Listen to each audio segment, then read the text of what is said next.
Hello everyone, मैं प्रदीप कुमार आगाज IAS institute में आप सभी का स्वागत करता हूं। तो आइए आज के इस वीडियो में हम लोग बात करने वाले हैं कृषि से रिलेटेड यूपीएससी के प्रीलिम्स और मेंस के लिए आज के जितने भी मोस्ट इम्पोर्टेंट टॉपिक है हम आप लोगों के लिए लेकर आए हैं। तो चलिए देखते हैं। तो देखिए, प्रीलिम्स के लिए जो टॉपिक है पीएम कुसुम महात्मा गांधी राष्ट्रीय ग्रामीण रोजगार गारंटी अधिनियम और कृषि और संरचना कोष AIF और प्राथमिकता प्राप्त क्षेत्र ऋण PSL और दिशा निर्देश भूजल संसाधन। और मेंस के लिए जो टॉपिक है वो पीएम कुसुम में हाल के महत्वपूर्ण विकास और पीएम कुसुम से संबंधित प्रमुख चुनौतियां। तो चलिए हम यूपीएससी के प्रीलिम्स और मेंस के इन सभी टॉपिक के बारे में पूरे विस्तार से चर्चा करते हैं। तो देखिए चर्चा में क्यों है, आइए समझते हैं। केंद्रीय नवीन और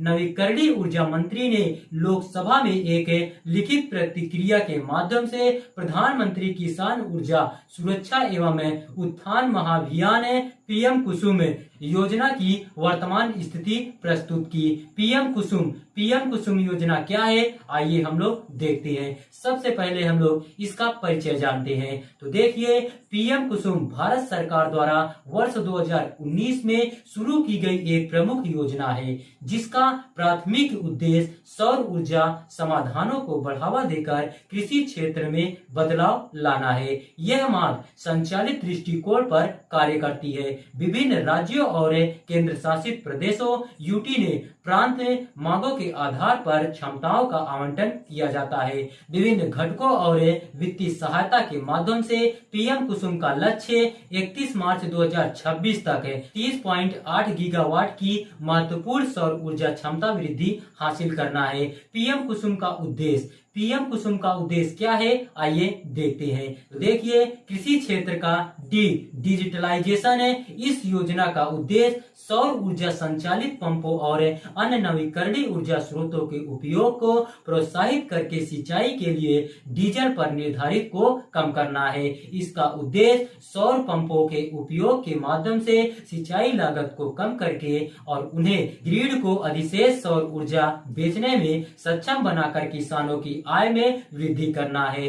किसानों के लिए जल और ऊर्जा सुरक्षा, सौर पंपों तक पहुंच प्रदान करके तथा सौर आधारित सामुदायिक सिंचाई परियोजनाओं को बढ़ावा देकर इस योजना का उद्देश्य किसानों के लिए जल एवं ऊर्जा सुरक्षा को बढ़ाना है। पर्यावरण प्रदूषण पर अंकुश, स्वच्छ और नवीकरणीय सौर ऊर्जा को अपनाकर इस योजना का उद्देश्य पारंपरिक ऊर्जा स्रोतों के कारण होने वाले पर्यावरण प्रदूषण को कम करना है। घटक क्या है, आइए देखते हैं। घटक ए, किसानों की बंजर प्रति चारागाह दलदली और कृषि योग्य भूमि पर 10,000 मेगावाट के विकेंद्रीकृत ग्राउंड स्टील्ड माउंटेड सौर ऊर्जा संयंत्रों की स्थापना। घटक बी, ऑफ ग्रिड क्षेत्रों में 20 लाख स्टैंड अलोन सौर पंपों की स्थापना। घटक सी, 15 लाख ग्रिड से जुड़े कृषि पंपों का सोलराइजेशन, व्यक्तिगत पंप सोलराइजेशन और फीडर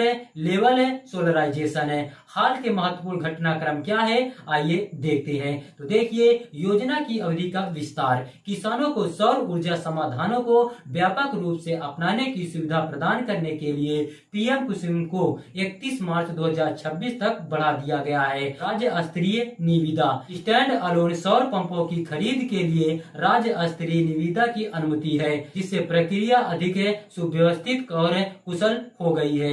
AIF और PSL दिशा निर्देशों में शामिल करना।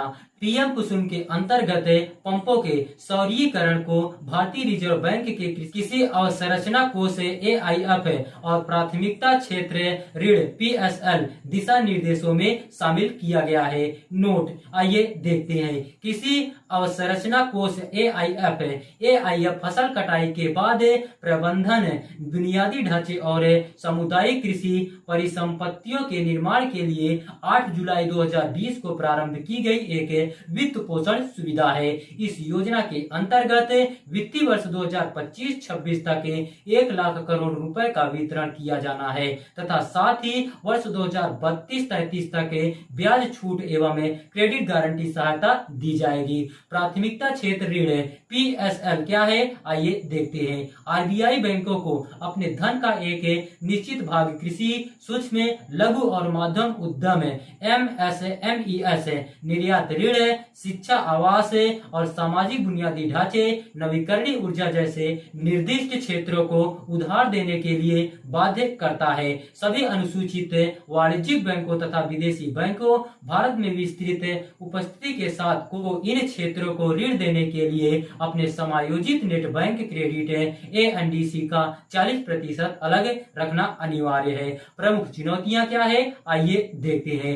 भौगोलिक परिवर्तनशीलता, भारत के विभिन्न क्षेत्रों में सौर विकिरण का स्तर अलग अलग है।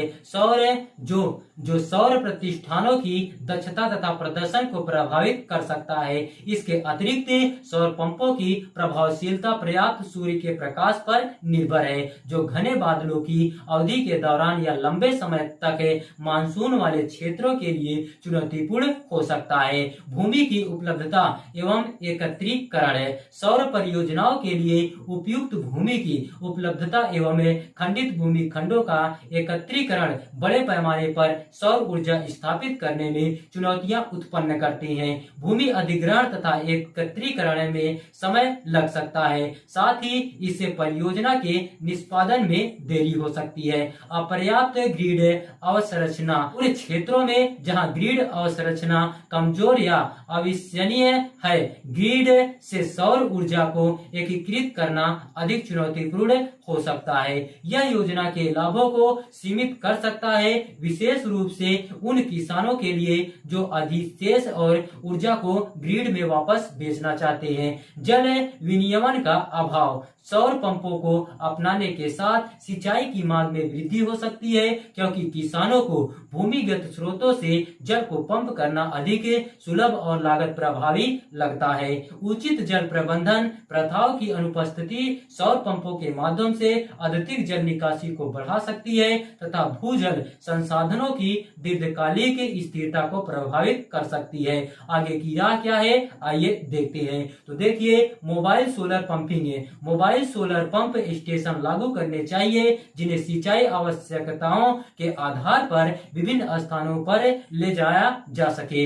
यह सुविधा दूर दराज या बदलते कृषि क्षेत्रों में किसानों के लिए जल की उपलब्धता को बढ़ा सकती है। जल विनियमन और निगरानी, भूजल निकासी को नियंत्रित करने के लिए प्रभावी जल विनियमन नीतियों और निगरानी तंत्र को लागू करना चाहिए। सरकार को जल भृत पुनर्भरण दरों और समग्र जल उपलब्धता के आधार पर जल निकासी सीमा तय करने के लिए स्थानीय प्राधिकरणों के साथ सहयोग करना चाहिए। मनरेगा से जोड़ना, PM कुसुम योजना के प्रभाव को बढ़ाने और ग्रामीण रोजगार को बढ़ावा देने के लिए इस योजना को महात्मा गांधी राष्ट्रीय ग्रामीण रोजगार गारंटी अधिनियम मनरेगा से जोड़ा जा सकता है। मनरेगा योजना सौर पंपों के उपयोग के पूरक ट्रिप और स्प्रिंकलर सिंचाई जैसी सूक्ष्म सिंचाई प्रणालियों की स्थापना में सहायक हो सकती है। यह संयोजन जल उपयोग दक्षता और फसल उत्पादकता में उल्लेखनीय सुधार कर सकता है। देखिए, अगर आप लोगों को इसका PDF चाहिए तो इसका PDF आप लोगों को टेलीग्राम चैनल पर मिल जाएगा।